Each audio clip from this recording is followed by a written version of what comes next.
بسم اللہ الرحمن الرحیم۔ میرے چینل پر خوش آمدید۔ کہانی کا آغاز کرتے ہیں۔ ادیبہ ایک کمہارن کی بیٹی تھی۔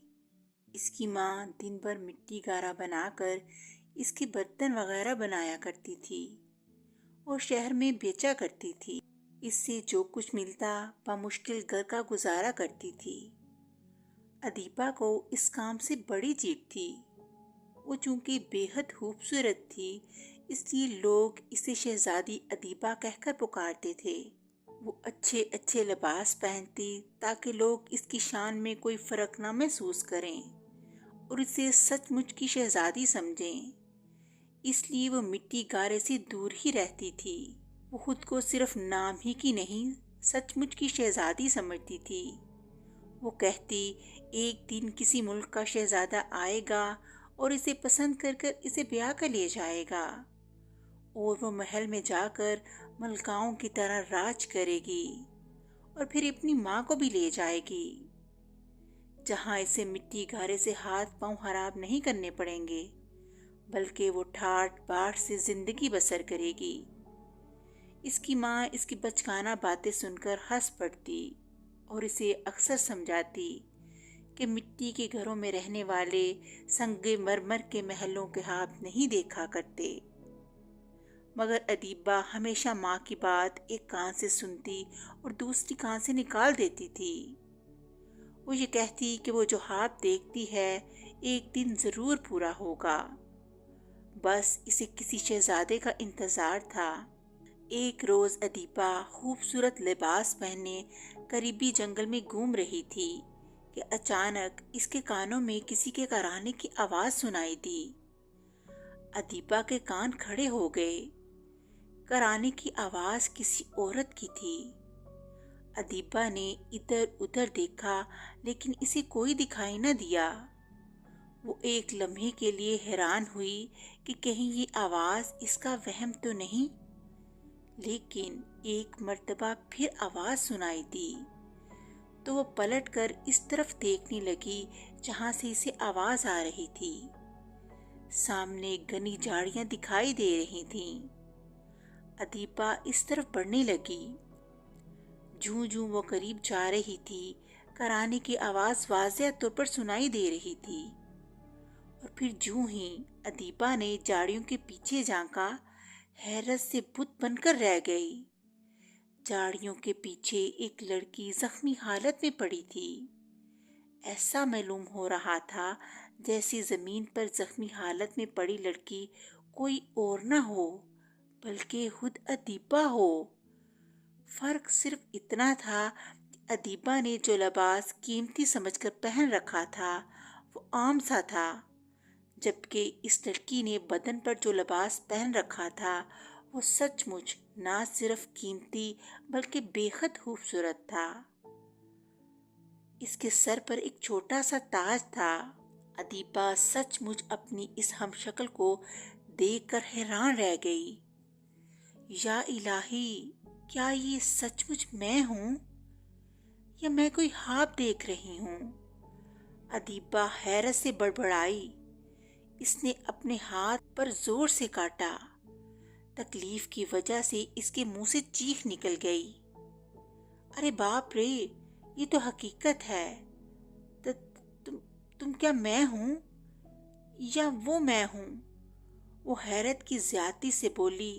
اسی وقت وہ زخمی لڑکی جو بے ہوش دکھائی دے رہی تھی کسمس آئی اور اس کے منہ سے کراہنے کی آواز نکلی۔ بچاؤ، خدا کے لیے مجھے بچاؤ، میری مدد کرو، میں مر رہی ہوں، مجھے بچاؤ۔ اس لڑکی کے منہ سے ٹوٹے پھوٹے الفاظ نکلے۔ کون ہو تم؟ کہاں سے آئی ہو؟